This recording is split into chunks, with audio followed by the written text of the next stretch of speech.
તો આપણે માટલા ગામની અંદર જે 5 બાળકોનું ઘર બનાવી રહ્યા છીએ, તો ઘણા ભણવાઓ એવું કોમેન્ટમાં લખતા હોય કે તું બનાવી દે, તું સેવા કરે છે. અલા એવા ભણવાને કહું છું કે તમે ગરીબ માણસને 5 રૂપિયાને તો ખાલી ખવડાવો, ખાલી લુખ્ખી કોમેન્ટો મારો છો ખરાબ, જેમ તેમ તમને મન ફાવે. તમારા મા બાપે સંસ્કાર આપ્યા કે નહીં?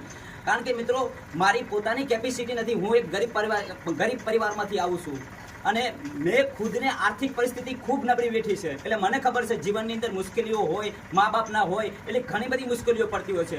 તો આજે તમારા સોશિયલ મીડિયાના માધ્યમથી, જેમ કે મારા ઇન્સ્ટાગ્રામ તમામી ફ્રેન્ડ, ફેસબુકના તમામી ફ્રેન્ડ મિત્રોના દ્વારાથી અત્યાર સુધીના આપણે જે સેવાના કામ થાય છે, જેમ કે નિરાધાર બાળકોનું ઘરનું કામ, ઘર બનાવવાનું, કરિયાણાની કીટ આપવાનું, તો અમુક જે ભડવાઓ છે ને એ ભડવાઓને કહું છું કે તમને શરમ આપવી જોઈએ કોમેન્ટ કરતા પહેલા. જેમ મન ફાવે એમ કોમેન્ટ કરો છો.